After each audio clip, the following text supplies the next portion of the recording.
Hello friend, দেখতেই পাচ্ছ 2 kilo দুধ বসিয়েছি আমি গ্যাসে। বসিয়ে দিয়ে ঘরে এসে মোবাইল দেখতেছি, আর দেখো দুধের অবস্থা একদম পড়ে গেছে।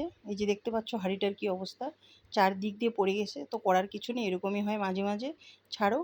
তারপরে চলে গেলাম রান্না করতে। তো এই যে দেখো মাছ নিয়ে আসছে, মাছ রান্না করলাম দেখতেই পাচ্ছ।